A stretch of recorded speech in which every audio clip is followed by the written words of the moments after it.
Let me get Larry in my ass here. Larry. This is Larry. Larry. He's hot and he's got to go on my glute med there because she's. I like those pants. Thank you. I'm gonna have to get some owner. They make a quality sweat. Quality sweat. They make a quality sweat. Yeah. I feel like I'm all out of sorts. Well, All right, we're back. I'm back in sorts.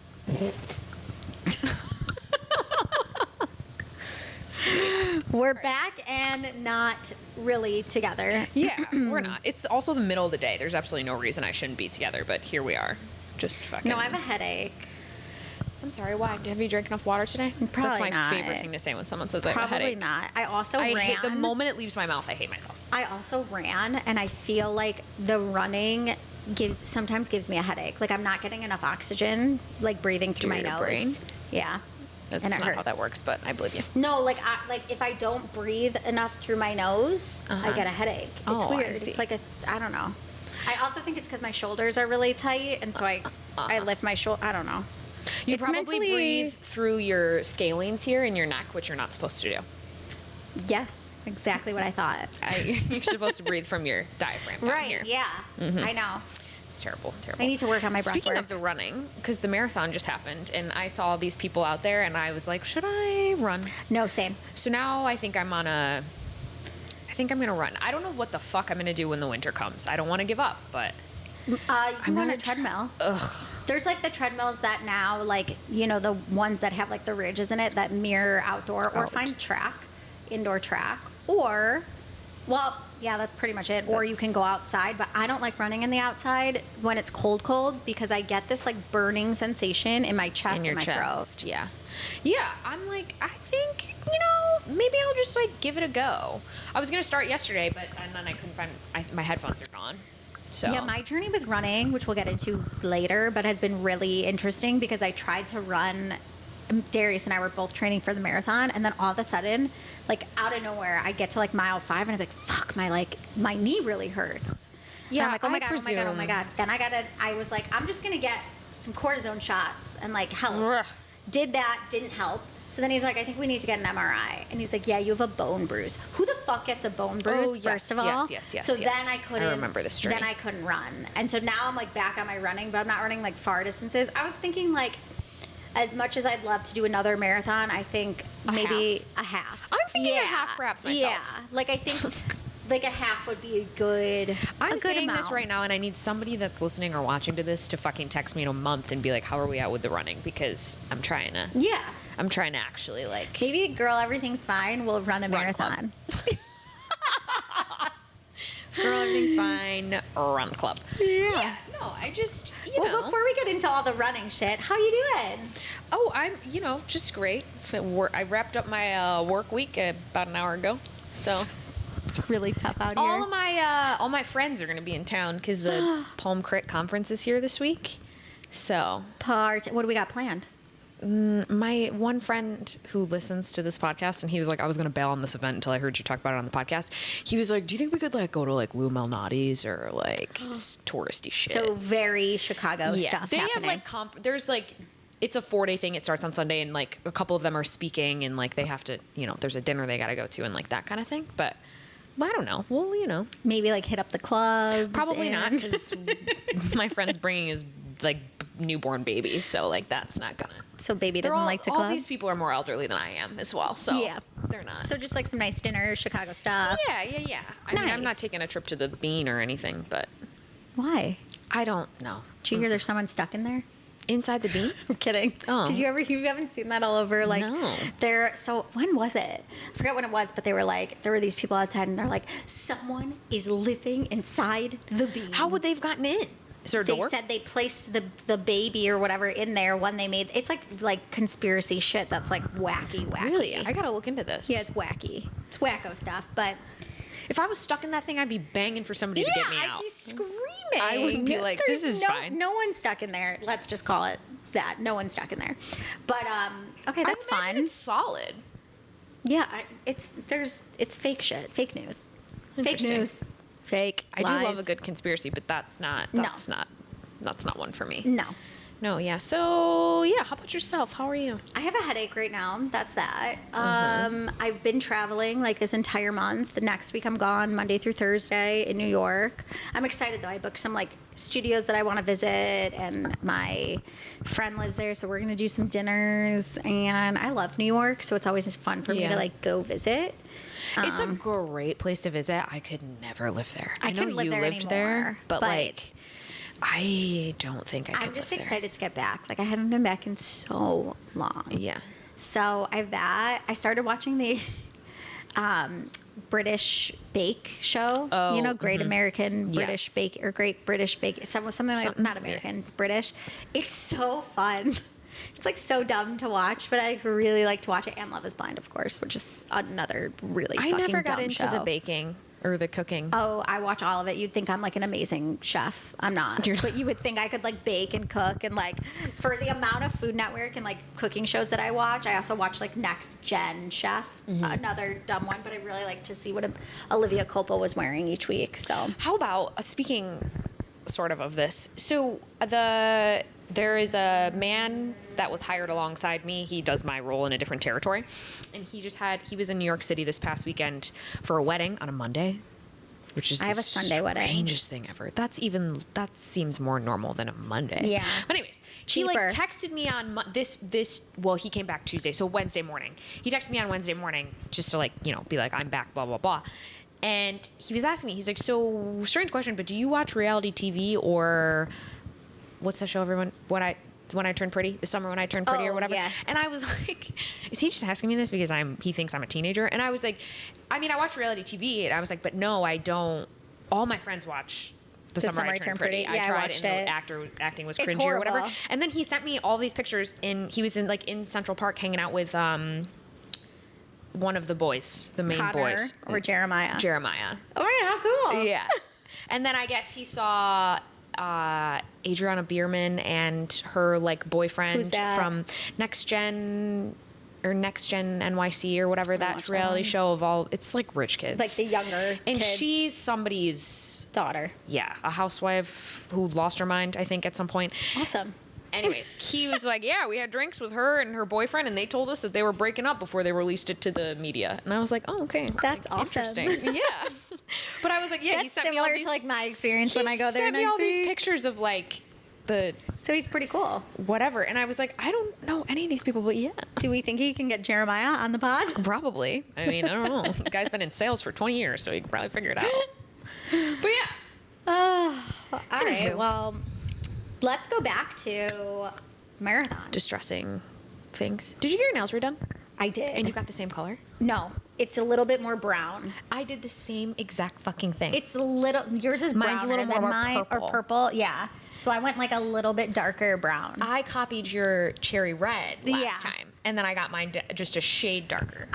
Look at us I go. was like, I just want it like a little bit darker brown. Yeah, you because gotta it was still keep the vibe. time. Like I looked at my mom looked at my nails when she saw it, and she's like, "Are you gonna get a manicure?" And so what happened is, let me tell my Houston story. Okay. Because that was stressful. So I was going to Houston in the morning, and we have medical supplies that I travel with for work.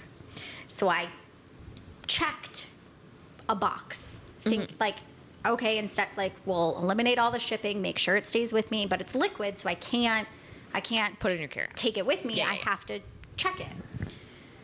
And I was planning to get to Houston, check the bag, go get a manicure and pedicure somewhere in Houston because I had the whole day. I was supposed to be there and like go set up, but they wouldn't let me set up the day before. So I was like, all right, I got the day. Like, I'll go get a manicure, whatever. I get to Houston, I land, and I'm like waiting for my bag, and it's like not on the carousel. And I literally walked around to every single carousel, and it's not there. With just the supplies, box. or Yeah. you had okay. No, okay. just the supplies. Like I have my carry-on of clothes, I got see, everything yeah. I need personally, but like the work stuff is not there. Is not there. So I'm like, all right, like this, like I don't know what to do. So I go to this like, you know, you go to say you lost your bag. They're like, no, it's here. Like it should be coming by like between carousel 5 and 6. I'm like, okay. So I like stand there. I'm there for probably like 30 minutes, and I'm like, what the heck? So this guy like finally comes over and he's like, you've been standing here, like what's your baggage claim, whatever. I get the baggage claim, Wow, And so he's nice like, of someone to approach you, because normally you have to, like, Right. you're like, who is in this building that I can speak to no, about I this? literally was like, okay, this is great. Like whatever. He's like, okay, it looks like it's somewhere, but we're not sure. I recommend you go and you like claim your lost bag, missing bag. So I'm like, okay. So I go and I'm like, hey, I want to claim my missing bag. She's like, absolutely not. That lady said it's here. Like, go back, talk to whatever her name is. I'm like, okay. And you're like, why are you yelling at me? So I go back and she's like, I don't know what she means. Go do a missing bag. I'm like, I feel like I'm going You're fucking like, insane. would you mind coming with me to the counter where I just was and you speak to this She woman? literally looked at me and was like, I don't know why she told you to come back. And I was like, okay, but like she told She me. did. And I hate to be a bitch, but I kind of am a bitch because I'm like, but she just told me, and you're getting frustrated. Yeah. And I know it's not these people's fault. Like, I get you're in customer service and I actually genuinely feel bad for them, but I also can't help but being a complete asshole because I'm like, you're having me come You're here, also not then providing here, great then customer there, service. Then there. Like, I'm just going insane. So I finally do the missing bag report and she's like, okay, it should be to you in a few hours. So I get a call from United like 2 hours later, and they're like, "Hi, this is Susie from United. Like, I just want to let you know we have your box in our warehouse."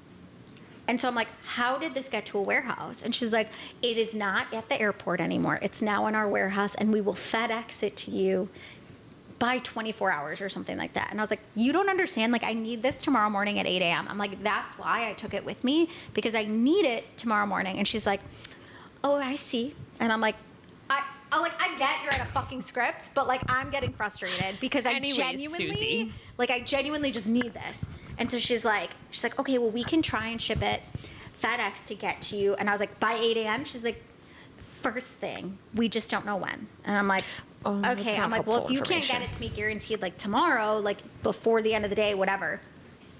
So they're like, we're going to ship it. And she's like, I'm going to get it to you as like the first bus, whatever. I'm going to get it there. Meanwhile, I'm calling my counterpart and I'm like, dude, we don't have enough Also, supplies. where is the warehouse? Or we don't know. I said, can you Can I get come it pick it back? up? I was like, can you get it back to the airport and I can pick it up? She's like, I don't know when that'll be. And so I'm like, fucking A. So I end up basically just saying, get it to me in the morning. They're like, we'll try to get it there like first thing, whatever. That's one box. I call my my coworker, and he's like, all right, we're going to reroute a box and get it to you in the morning. So I wake up the next morning. I'm expecting this box coming from Chicago to get there first thing in the morning. I am checking like nonstop. It's 7 Incessantly you're a.m. tracking, Like, I yeah. woke up really early, did a Taylor workout at 5:30 in the morning. I get there at 7. Like, I get to the office at 7, and I'm in constantly checking. 7:23.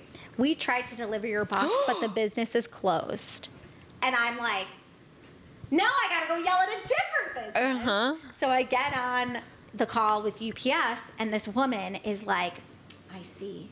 Because it says, we tried to deliver, we can deliver again, we'll try again in 24 hours. I'm like, this cannot be 24 hours. I will not be here in 24 hours. Like, we need this now. And she's like, okay. She's like, give me 24 hours to go look into this. I'm like, I don't have 24 You're hours. like, what did you just and miss?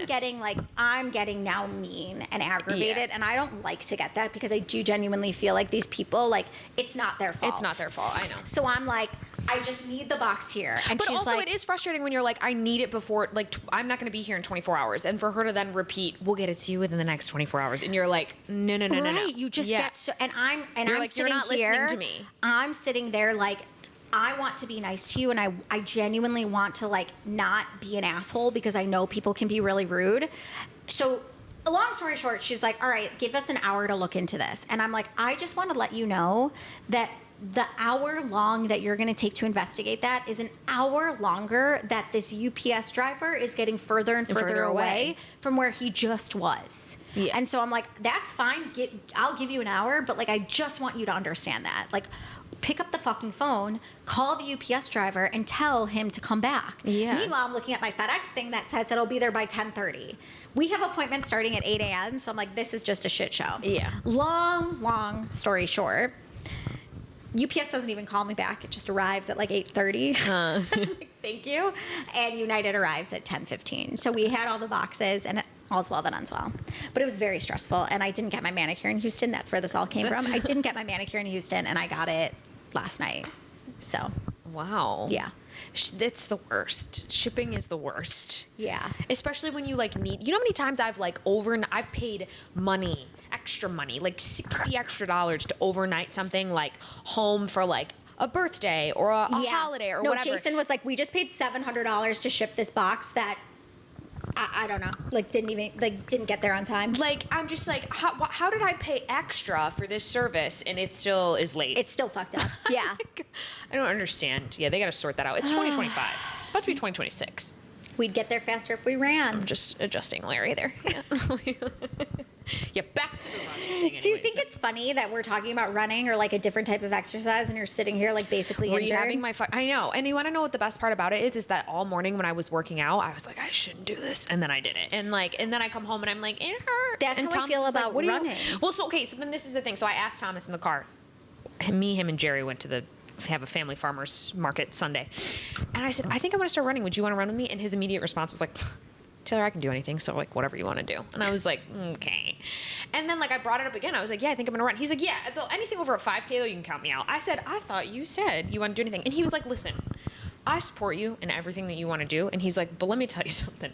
He was like, the shin splints and the tight glutes and like all the fucking other ailments you're about to have. And I'm like, right. So that is true because I genuinely so I'll get into like my whole history with running, but like I used to run marathons and now getting on all fours, like literally doing like donkey kicks and shit that I teach in class, like it genuinely hurts my knees. And I do think it's from all of the like constant pushing the pavement. Mm-hmm. And for a while I was solely running and doing like 10-minute abs and shit and like 3-pound bicep curls, whatever. Yeah. But I wasn't supporting like my quads and glutes to like support the muscles around the knee at all.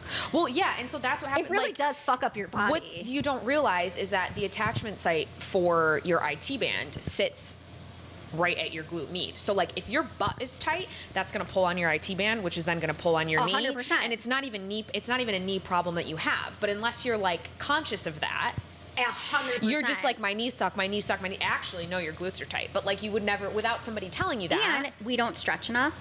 You don't you don't warm up enough. You know, like are you doing mobility exercises before you get to your actual like run or workout or whatever? I'm starting to now just because I've been getting taken out like left and right by shit. I also just like a big problem of mine is like something that is like driving the pain from my fucking ass right now is cycling. Like what am I gonna and like I've been like prefacing my classes being like, listen, if I hop off, you don't, you know? But like I'm just like, what do I do? But anyways, yeah, that's so now I'm like, okay. I'm already injured. That's why you have to come to Lifetime and teach other classes. I know. Well, I tried to get to Lifetime yesterday. It was a whole shit. So this city, I swear to God, I love it so much. And some days I fucking am like, I hate it here. All of the bridge work is traffic. Insane. Yeah, whatever. Anyways, I really should rehab some of these ailments that I got already. Before you pick up a new sport? I'm just like, I went to Cairo and like the thing, can we be done? You know, like, and like, that's not how it works. Also, we're going to get to our point. We're going to get there. I got acupuncture. Amazing, right? Which I've been getting on my shoulder, which honestly, I thought I was going to have to amputate my left arm. And then the next day it was like 85% better. So I was like, there's something to this. He put a 6-inch needle in my SI joint 2 days ago. And like going in, I was like, that's not comfortable, but like that's all right. And then he wanted to stick one in my like further down in my glute med, and I did not have appropriate pants on. I had like a sweatpant with a very tight waistband. Yeah. And so he went to go try and pull it down like so he could expose my glute med, and the shearing from pulling on my skin with that needle in my SI joint, I saw Jesus. I met Jesus in that moment. Yeah. I was like, oh my God, it hurts. Like I like yelped, and then I was like, oh my God, I'm so sorry. Like I'm doing my best. But so I'm trying all of the things, and I think the acupuncture is helping, but again, acupuncture is incredible. It's not an overnight thing. You can't just automatically snap your fingers and be like, I'm better. I know. And I literally, it's funny you say that because I was supposed to see Thomas yesterday, and I was like, I know. He's like, I don't think Jordan's ever coming to see me. No, I am. I texted him and I was like, this month is just insane. Yeah. I was like, I don't even have time for like my life. So I was like, I can't just like get to West Loop, come back. Like it's a lot. So I was like, I need to reschedule. And I was like, I fully understand that I should be taking care of myself, but I like don't have time right now to take care of myself. So that's like also the thing where you're like, I know that I need to go get acupuncture and go to a chiro and all of these things. Yeah. But I also am like, I I gotta just like live right now and take care of everything else besides myself. Yeah. I injury, think here we the come. stretching may be a good start. Yeah, I know. think we should start. I'm trying to like rehab a little stretching. But Yeah. All right, to the main point of our episode. Yeah. Okay, so let's get back to like running marathon. So Taylor and I were chatting, and I was like, I feel like we haven't talked much lately about one of the reasons we got to the podcast, which was disordered eating and body image and all that stuff. And so I started thinking about the marathon, and it's so funny because every year I get emotional. Like, I went outside to walk the dogs, and I started crying because the marathon comes right down LaSalle, and we walked past it, and it's just like, it's such an amazing accomplishment. Like, over 50,000 runners, like, when you're doing it, you feel this just like immense feeling of like pride and joy and like the energy you get from other people. And like, I remember I was in New York one year running, and like I got to mile 20 and I was like, I can't fucking do this anymore. And my parents were like, let's go, we'll run with you. Like, there's just this like sense of like everybody there wants you to achieve and succeed. And so for a while, from like I think it was like 2010, I ran my first, to 2016, I was running to stay thin. Like, I started running and I was like, I'm going to do this running, because that was the only thing in my mind that I was like, will help you lose weight, is cardio. And my boyfriend at the time, his mom did Ironman, like Ironmans. Yes. And she was like, you should run a marathon, because I loved running.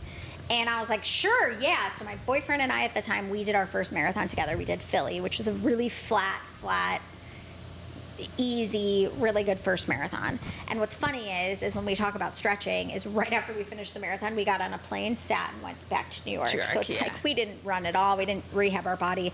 And I kept doing Chicago's relatively flat. Yes. And Chicago's one of the best marathons, because every single point that you're at, there is someone there cheering you on. In New York, you're going over the bridges and it's you and your thoughts, and that fucking sucks to go up, and down is fine, but like, you also can't just like run it down. You got to brace yourself as you go down. But Chicago's amazing. But I ran for so long just wanting to be thin.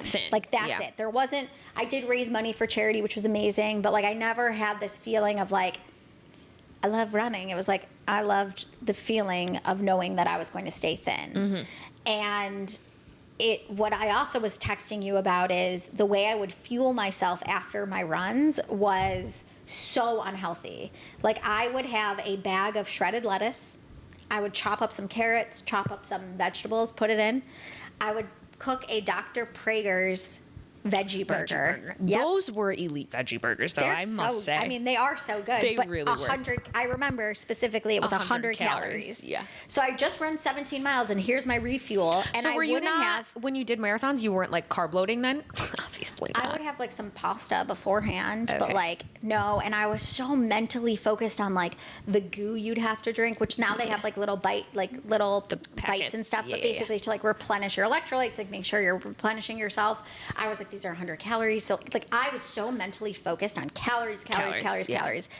I would run 17 miles, come home, and this was my meal, and I wouldn't even have fucking dressing. I would have if salsa. I'm running 17 miles, I'm shoving a burger up my asshole immediately. I get it. Now, yes. Now, 100%. But back then, I was like, I need to burn more than I'm taking in. Yes. And so it's just so interesting, because it's like, I was doing all of these things thinking like, I'm being so healthy. And to that point that I said before, I wasn't strength training. I wasn't like trying to like support my limbs. I was fucking just running my ass off. It'd be like 5 miles. I'd be drinking my ass off, blacking out the night before, wake up in the morning and like run 10 miles. Go for a run, and like, then be like, okay, great. Now, if I have like a glass of wine the next morning, I'm like, my head hurts. I can't do anything. Like, I like literally whatever. But it's so different how it changes. And then what I also find is like a year ago or whatever, when Darius and I were going to go run a marathon, we were training, and I got a bone bruise. I'm like, is this the sign that like I'm just not meant to run? Yeah. Like, I was trying to almost like reclaim my ownership of running, like reclaim that relationship with running to be a bit more healthier. And as I saw the marathon this weekend, I was like, I want to do it. Like, and maybe it's not a marathon, maybe it's a half, maybe it's a 10K, whatever.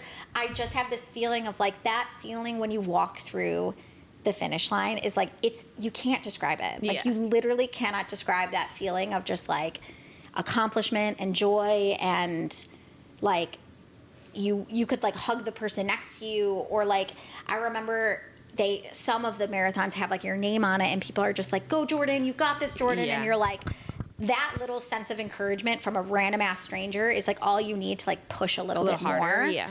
And so it just got me really thinking about like one, growth to the point of like, yeah, if I ran 17 miles, I'd be like, give me some fucking carbs, Yeah. give me like French fries and bread or pasta or whatever. And I would do it so differently.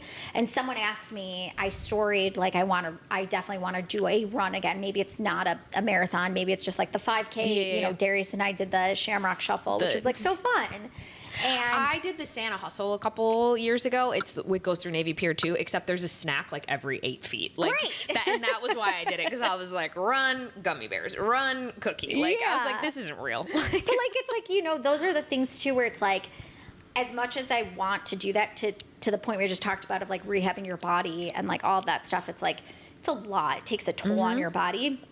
But I do think mentally, someone asked me like, do you think you're coming at this of wanting to run again from a good place or from a bad place? Like, are you coming at this to run from a place of like, my disordered thoughts are thinking, I want to stay skinny, or like I want to Yeah. get skinny, whatever it is. Whereas there's other thoughts that are like, no, I don't want my relationship with running to be the sense of I doing it out of a bad place. Like I want to reclaim the relationship that I have with it. So it just got me thinking a lot, this marathon, like the marathon running, of like, what is the purpose for me to say I want to run again? To run. And I think, I was thinking about this in the car on the way home from the gym this morning, because I knew that we were going to talk about this, and I frequently talk to myself in my car as if there's other people there, and there's not. It's just I get me. it. And the thing is that, and I've brought this up to you before in a prior episode where I asked, like, do you ever think that we're going to be 100% healed from that disorder? And unfortunately, I think that the answer is no. No. Yeah. Because like I'll tell you, like, in full transparency, like even now, there will be days, where you have like, and it's like, I don't go to therapy anymore and talk about eating stuff. Like I don't, because it's not something that comes up for me. And like, unless it's related to something else that's going on. Yeah. But like, there will be days, like you have a Sunday every once in a while where it's, especially like it's football Sunday and it's snacks and it's like, it's, fall season where there's treats and like all this stuff. And Yeah. I have days occasionally, not often, but like where I'll like eat all day long and like think to myself, like, I could get rid of this. You know what I mean? And it's like, I don't, but it still comes up there. And I'm like, I wish that there was something in me that would like make me feel better. Like this knowing that I would have to be like, this will go away eventually. Like this will go away eventually. And it's just like, I don't think that it ever does. So like, I think that like, I'm sure if you started running again regularly, like you might fall back into those. Like a minute and be like, yeah, okay, I am looking like a little thinner, and like that's great, and then like kind of get off on that high a little bit. Like, and I hate to say that because like I hate that.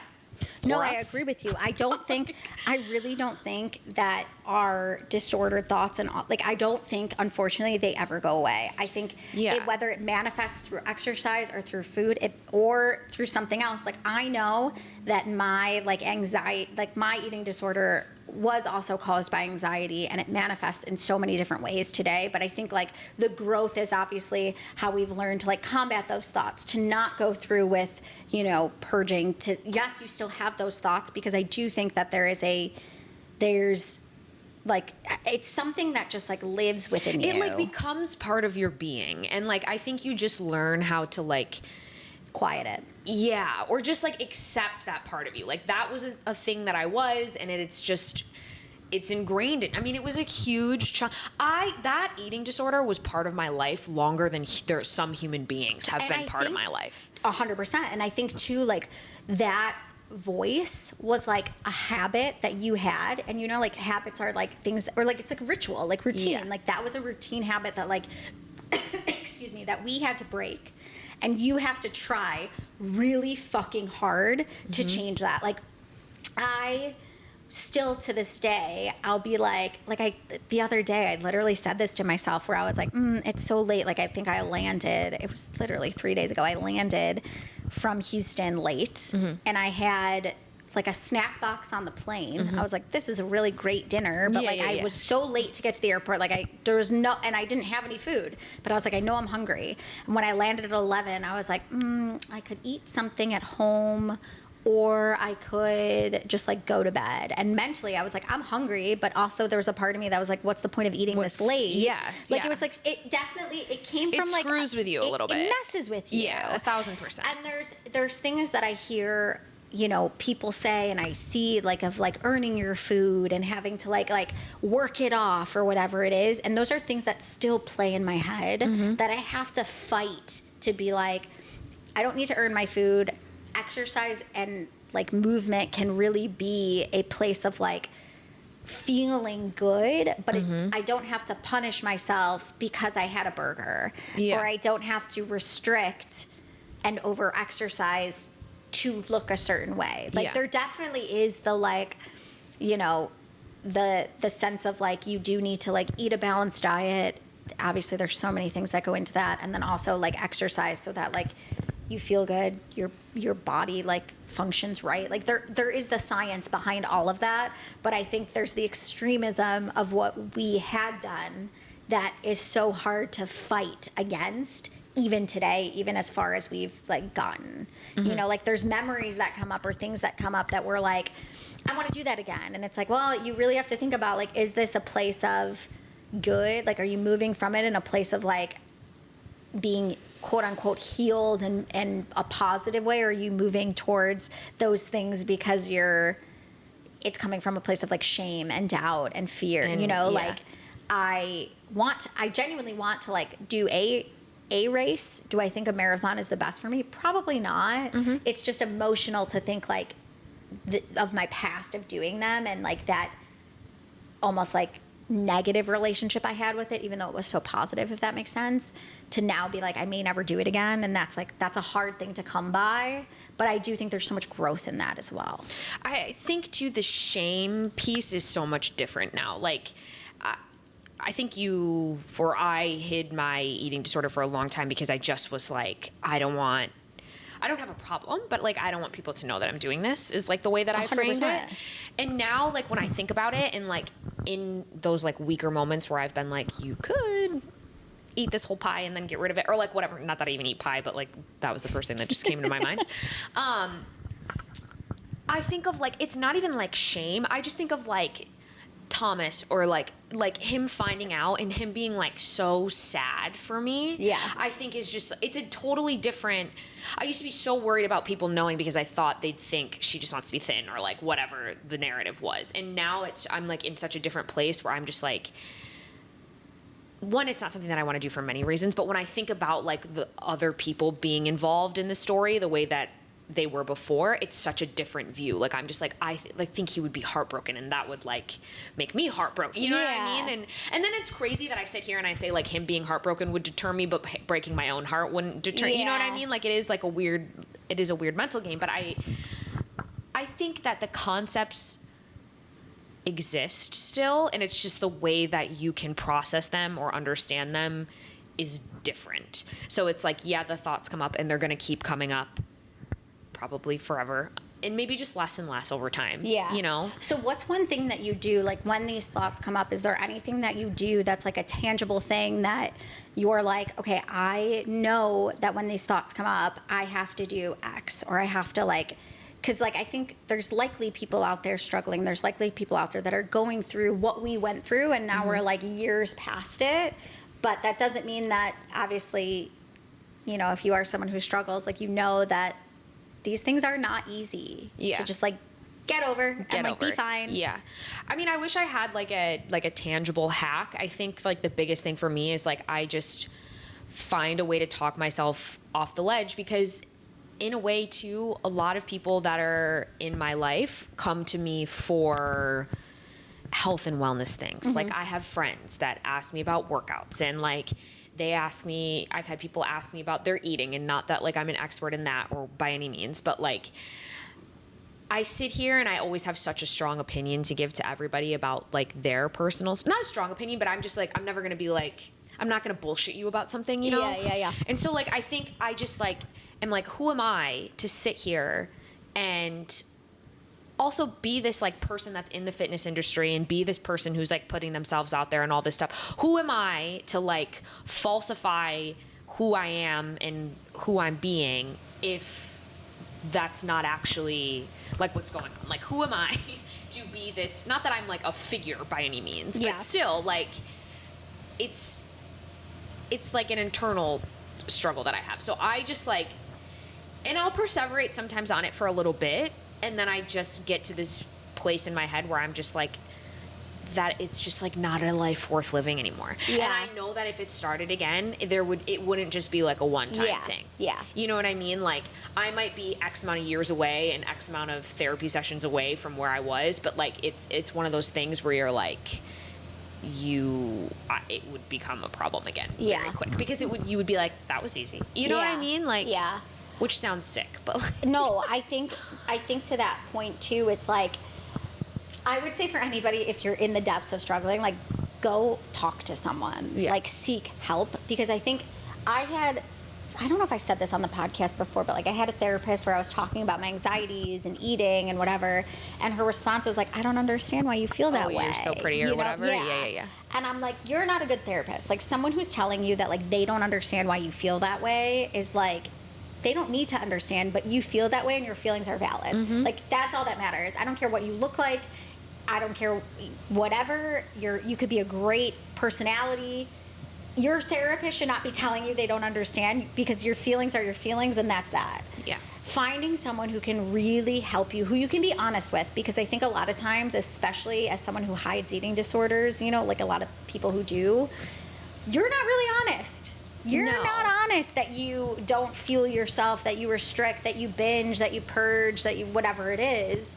Like, you are not honest about that. And so I think finding someone that you can be honest with, and then working through how you combat those thoughts in your head. Mm-hmm. Because I don't think it's as easy as just being like, you tell yourself, like, that's that. It takes a lot of fucking work. It takes a lot to get, and I mean, I know I just said, like, yeah, I have to talk myself off the ledge, but like, for 5, 6, 7, however many years, you know, I thought I was rehabbing myself pretty good, and I clearly was not. You know what I mean? So like you gotta constantly. My therapist always says like, even if it's something that doesn't have to relate to food, but maybe it relates to my body image, or it relates to me like not being able to slow down or rest. She's like, that's Ed talking, and you just have to be like, recognize that like that's an irrational thought, that is Ed talking, like. And I'm not necessarily saying, like, turn it around and be like, no, you don't, whatever. It's just recognizing. Like, the first step is, like, recognizing what that thought is. Like, I don't know, to the point we talked about, like, 2 weeks ago or whatever, of, like, confidence and looking at yourself. Like, I don't know if what I'm looking at is actually me. Like, sometimes I'm like, is my body dysmorphia so off that, like, I don't actually know. But I think that there's a difference between being like, I don't really know if that is what I look like, versus being like, I look like so fucking fat and ugly and whatever. It's recognizing that like you can still talk kindly to yourself, even if you're a little bit confused. It's all about like that practice, I think, of like combating the thoughts, noticing the thoughts, recognizing the thoughts, and then you can start to make changes. Mm-hmm. But I think we're so inundated with like, especially if you struggle like with the negativeness of how bad you are, and the only way to like make yourself feel good or better is like through getting that high of whatever it is that you're doing. And so you really have to like fucking try so hard. It's so crazy. No, you're rewiring like an entire network in your head, which is not something that's easy.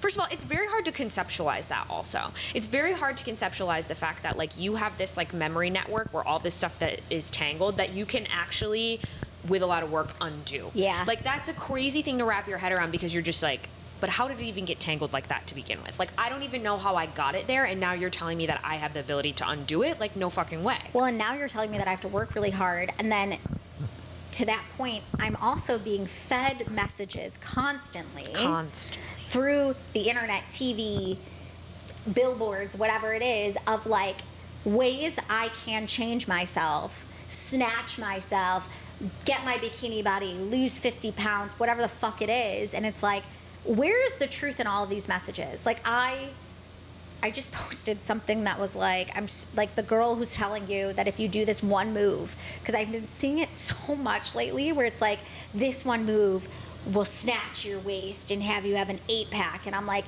no, it's not. No, it's not. Like, it's genuinely not. But I know that, and I worked really hard to like understand that.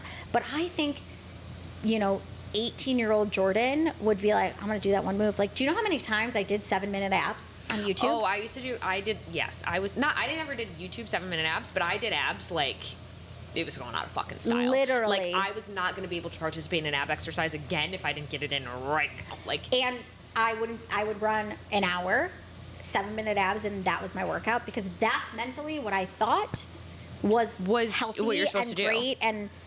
And in that point, I was like, I don't even think snatched was a word, but like, if it was a word, I would have been snatched. It would have been me, yeah. And what's crazy is that like I have abs now, and you want to know how much like isolated core I train? Basically none. Right. You know what I mean? It's just, it's so, but it's like that's the shit that like I think we know.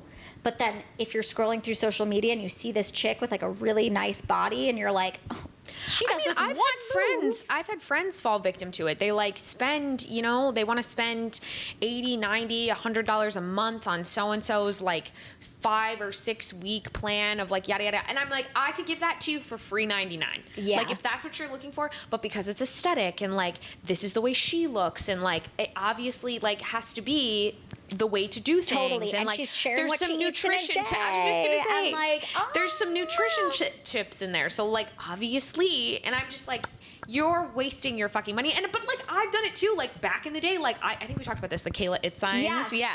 Like and I spent my money on that. I'm wondering why now my stomach is so fucked up and my gut's fucked and like whatever. And I'm like, well, no wonder and why. She also, that girl, like all the power to her, but she just was built smaller. Yes. She was built smaller, and like the fact that like we spent $100 and like whatever dollars for her bikini body guide, where the workouts were 27 minutes long, and we were like, this is gonna do it. Like I'm just like, now that I look back at it, I'm like, I bought it convince hard. me. Oh, I bought Yeah. it quick.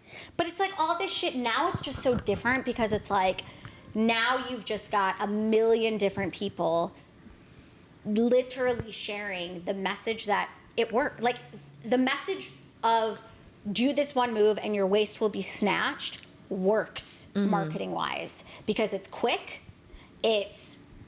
You're looking at someone who looks like she's got a quote unquote snatched waist, and you're like, I want to look like her, and she says that this one move is going to make me snatched, and you're like, okay, great, I'm going to buy in. So that also, she's charging me money, so it must work. Like I obviously would never that pay for something mentality that's though not... is so fucked up, where you're like, yeah, you're not like, we're all buying into, not us, but like, you know what I mean? Like the world is buying into it.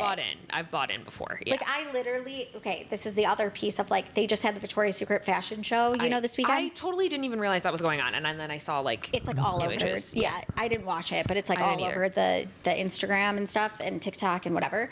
But what's interesting is they're like, everybody sees, and I will say they had diverse bodies. They had a Chicago Sky basketball player, whatever.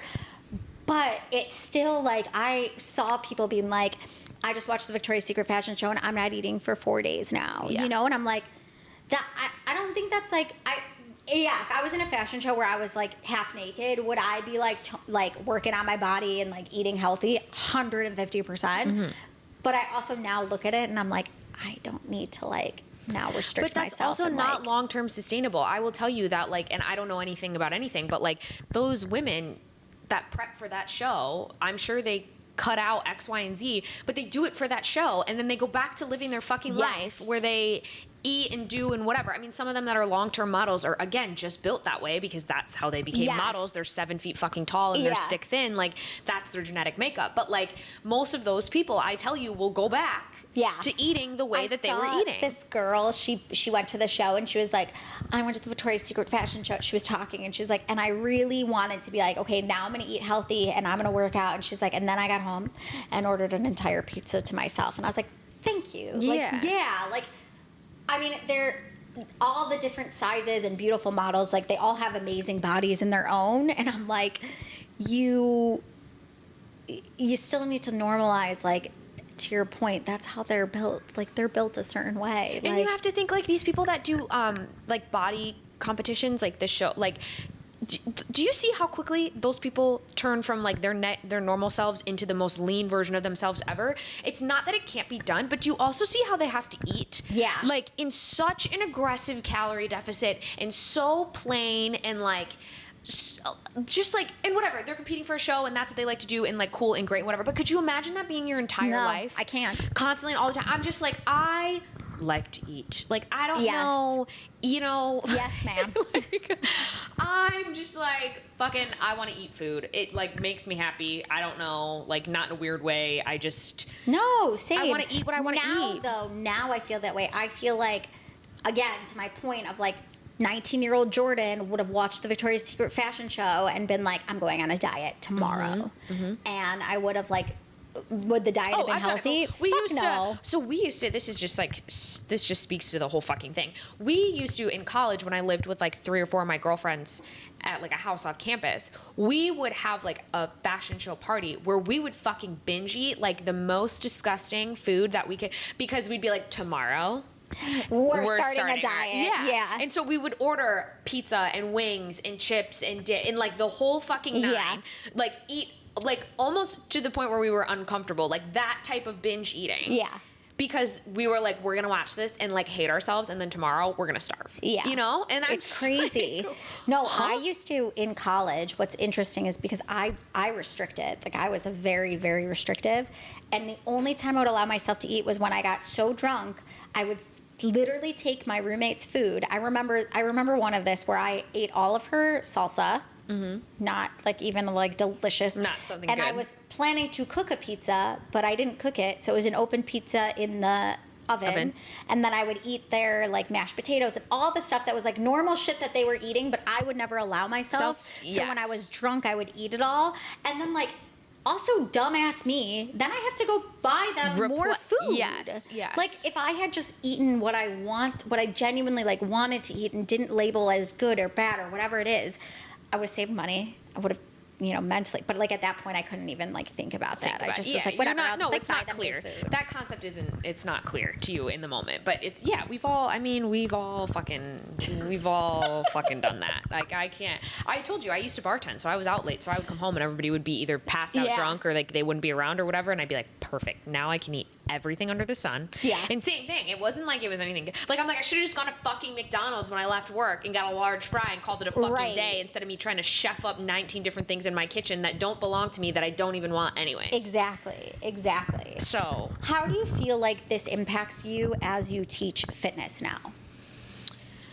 I think my entire approach to coaching now is that like, I just want you to be the best version of you. Yeah. And so like, whatever, I'm not doing my job. I literally just said this in class on Saturday.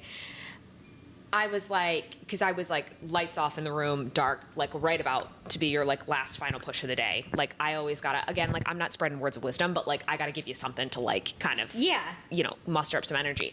And I said, I was like, like,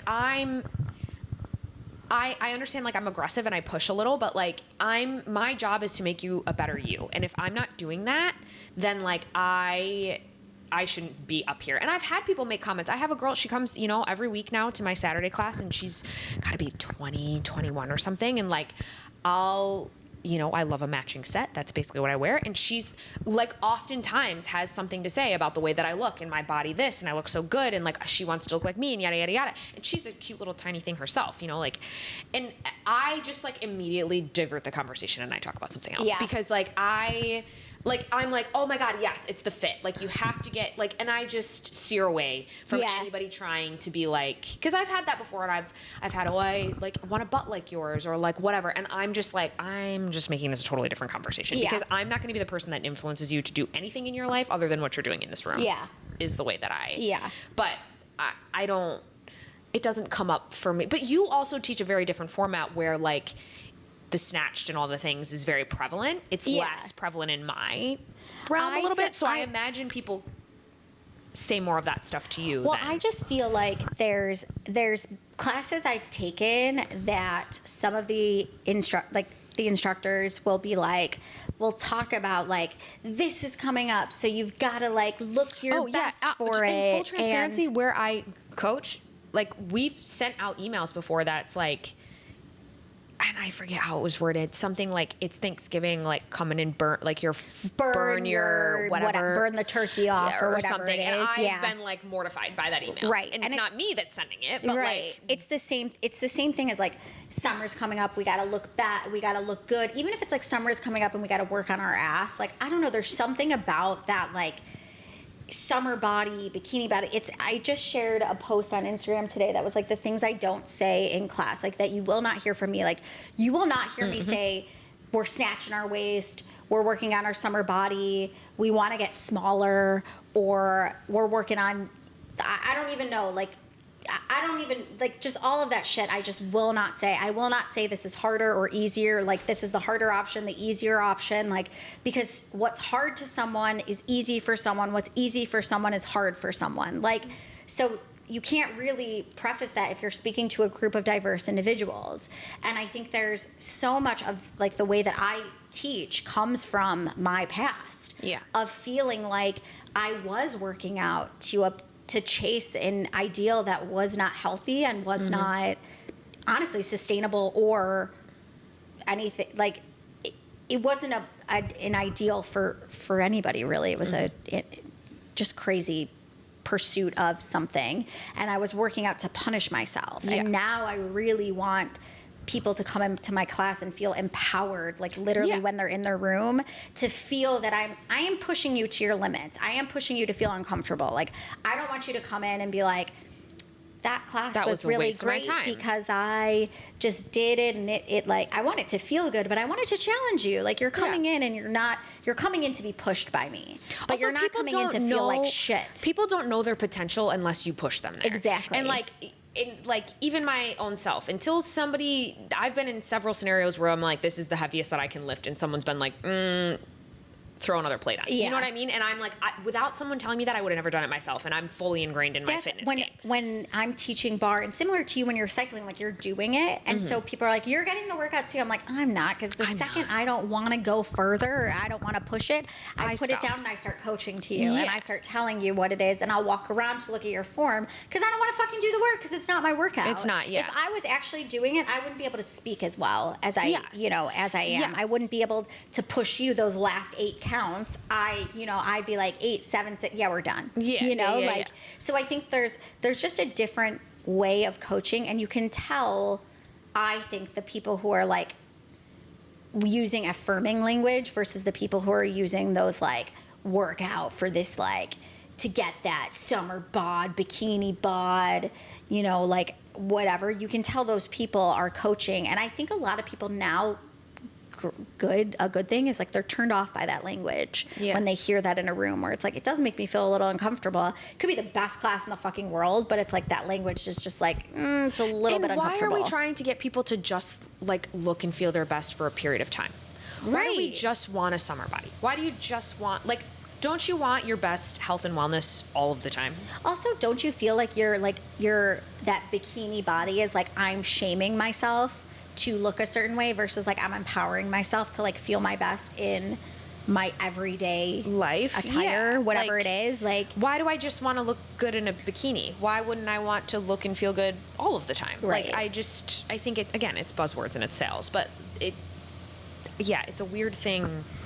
And it's a weird thing for a fitness studio to promote, I think. I feel like it also like makes you feel, as someone who's aware of it, like it just makes you feel a little bit like uneasy stepping into the room. That like, I said this, I was like, I literally said today, fitness instructors, like, your words matter. Like, the language you use is either empowering, and people come into a studio and they want to feel safe. They want to feel like they can come in as they are, shapes, sizes, whatever. Like, you can come in as you are and be accepted.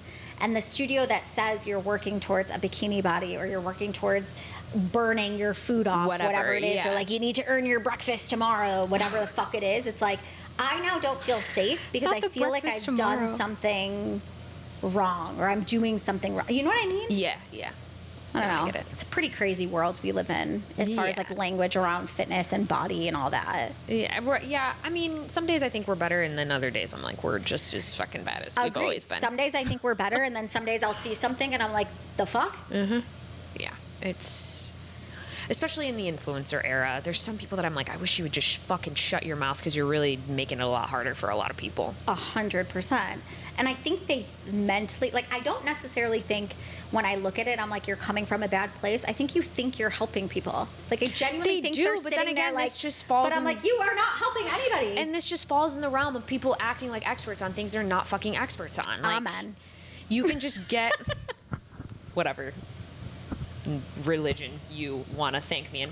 I think that people just are like, they're just like, I have a fucking platform and like what I say is true, so that's what I'm gonna. And I'm just like, you know nothing about, you actually have no training in anything that you're talking about right now. But isn't it crazy how big those people get by just using that fucking, like, the trends that people buy into, like the quick fixes, the snatch, really harmful. The shit. It's really, you're doing like serious harm to people, and you're taking their money, and it's just like, it's gross. It's not for me. I have bones to pick with those people. Completely agree. But soapbox. We just stood on it and coming at me in the comments, whatever you got to do. Yeah. Anyways, what's going on in the rest of your? It's about to be the weekend. I'm going to actually with Morgan, Three Pillars Wellness, Morgan Lewis. We're going to an event on Sunday. That's like a sound bath and should be pretty lovely. And then I go to New York. So that's pretty. Fun. You on Monday? Yeah, Monday through Thursday. I leave Monday morning. I land Thursday night, like late again. So I'm excited though. I'm trying to do New York in like a let's get enjoyable up early way. And like try new studios and like support, some smaller studio type of thing. But that's really it. Like nothing too crazy or wild. So I'm going to see my nephew play football tonight. Yay. Go Cougars. Go Cougars. And that's that. What about you? I think I'm going to do nothing tonight. Amazing. I think I'm going to do nothing tonight. I got to teach my class tomorrow. I got therapy. And then I got nerdy friends in town, so. Yeah, you got Lumalnati's and all that shit. All that shit. I'm like, we can do whatever you want. Chicago-style hot dog, Chicago-style pizza. No. I'm not a hot dog girly. I'm so scared of the hot dog. I love hot dog. At a baseball game, give me a hot dog. I'm so scared of a hot dog. Give me a hot diggity dog. No, pass. You can have mine. Because no. But anyways, as we always do, we leave the people with our beautiful message of, girl, everything's fine.